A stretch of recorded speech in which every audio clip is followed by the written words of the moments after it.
Hello there, this is Flita Costa and welcome to Craftomind.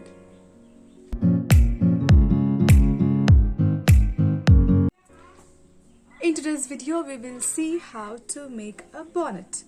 Now this bonnet is something that keeps your hair safe during the sleep. It avoids friction and it avoids breakage of the hair.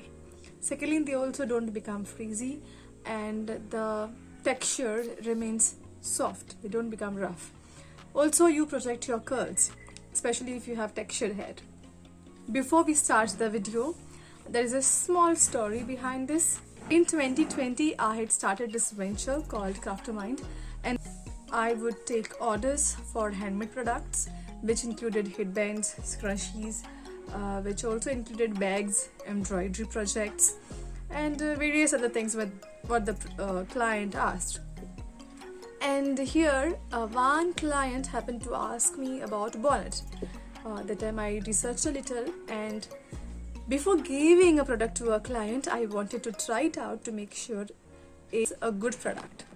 So then I made several samples to make sure that I'm doing it right, and I will show you the samples over here in this video. So hope you enjoy it, and let's begin. Here's my first sample. This sample I made to see how big I have to make the bonnet. Once I put it on, I realized it's too small and curly hair won't fit in. Therefore, I made another one. This time I made bonnet of bigger diameter. I like how the inner color comes up and shows on the frill. In fact, these bonnets can be worn both the ways, the blue side out as well as the pink side out. Another addition that I did for this bonnet was putting an elastic. Since my hair is long, I have to put them into a plait, and then in the morning I have to remove the bonnet, untie my hair, just give it a shake, strictly finger comb them and tie. For me, the front hair gets frizzy, so I just apply a little water and oil and they're good to go. This pink blue bonnet is used by my sister, and as you can see, she doesn't plait because her hair is quite short, and they look pretty well, especially on the first day after hair. I was happy with this bonnet and I made a similar one for my client.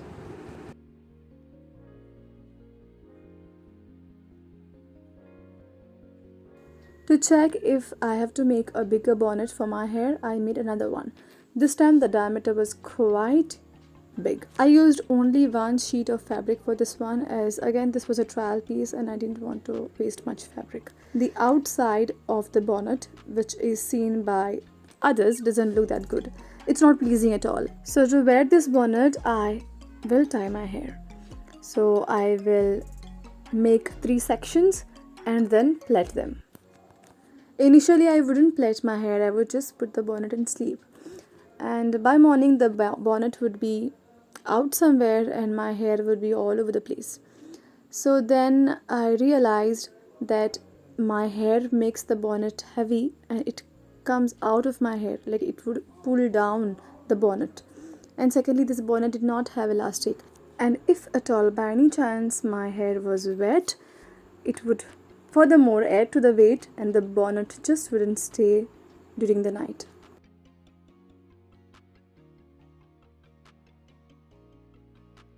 As you can see, this bonnet was not easy to tie and use. I had to tie in the front and then take the drawstring behind and tie so that the bonnet remains on my head. But believe me, by morning this wouldn't be the state. I also realized that the front frill actually irritates you in your sleep.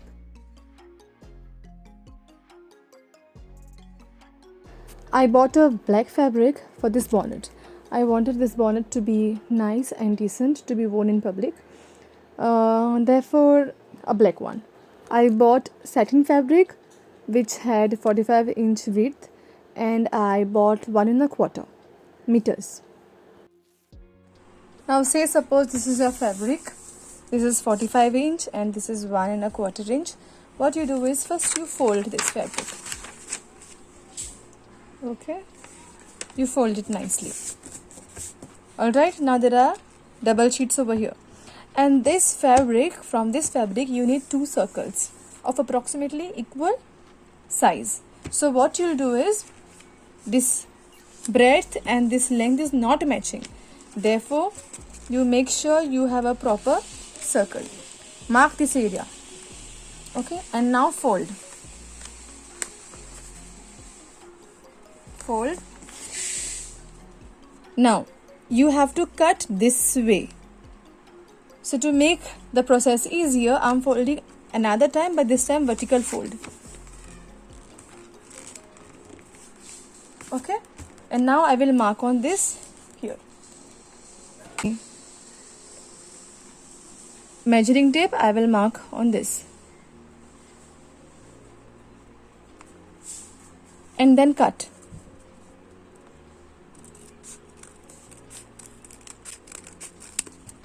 So this will be your excess fabric, and you can see over here. Okay, now you will measure on the actual fabric, therefore you will get a better circle.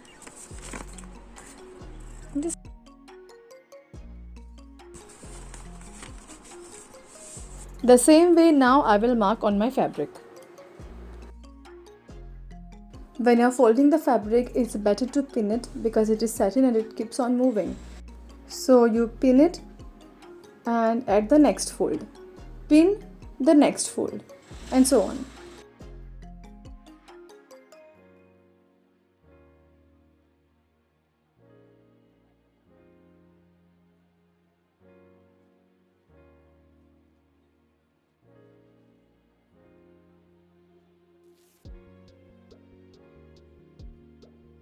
Here's my final fold, and believe me, I'm taking a lot of time when I'm folding and pinning it because I do not want errors.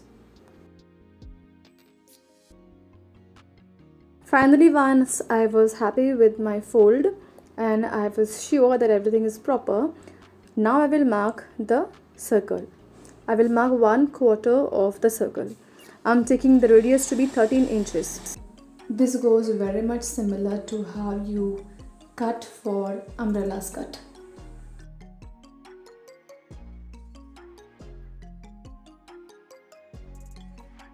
Now cutting it out.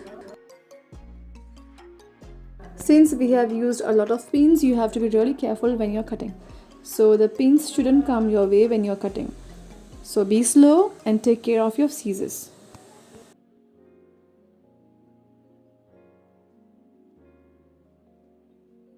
Once you are done cutting, open up the fabric and have a look at it. Both the circles may not be exactly same, and that's fine, but they have to be roughly similar. Once you are done opening, place the fabrics with the right side facing each other and pin the boundary.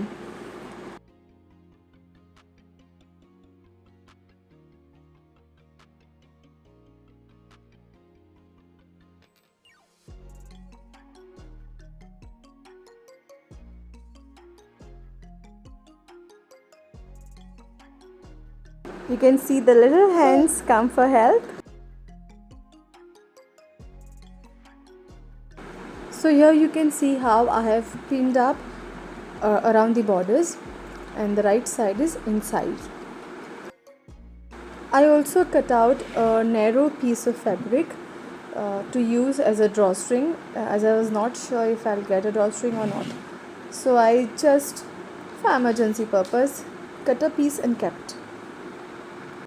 Before stitching along the boundary, around 4 centimeters, I folded properly and stitched. This part will be my opening of the bonnet to turn it inside out, and therefore no frizz should come out from this area. And then I did the full boundary of this bonnet. Now I will turn it inside out.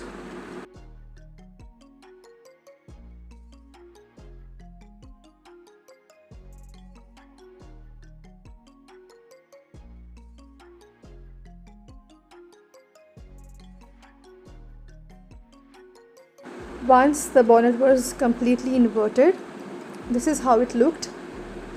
Now I wanted to stitch along the boundary again, but this time I wanted to keep a little distance for the drawstring and for the elastic to pass through. Now again I'll pin up the fabric because I want it to be in place and I don't want the fabric to move.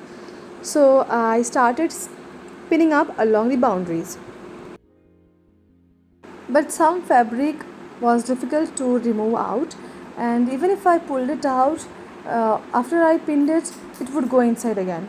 So this pinning strategy didn't work. Therefore I tried another one. As you can see, I have pinned it up in such a way that the pins are facing the center of the circle. Then I stitched. Luckily I managed to get a drawstring, and this I will put through the provision made. Then I am also putting this fine elastic. I don't want it to be very much tight. Therefore I am putting a not so strong elastic. The elastic makes the bonnet comfortable on the head. But then since it is movable, there are chances that it moves and the bonnet comes out. Therefore I also put a drawstring so that the bonnet doesn't leave my head when I don't want it to leave. So the drawstring makes sure that it doesn't come out.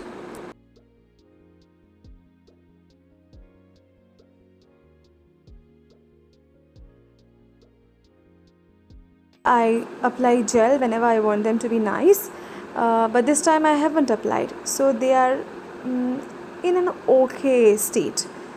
But I'm very much happy with this bonnet, and if you would like to give it a try, please do so, because bonnet really keeps your hair very much nice and in place. Your hair doesn't become frizzy, and it avoids a lot of friction between your hair and the pillow or the bedding that you use. So this is usually my day 1 hairstyle after head bath. The second day the top hair becomes frizzy, so I usually do half bun. The third day I put a plait, and that's how it goes. But it all depends on what I'm applying after bath.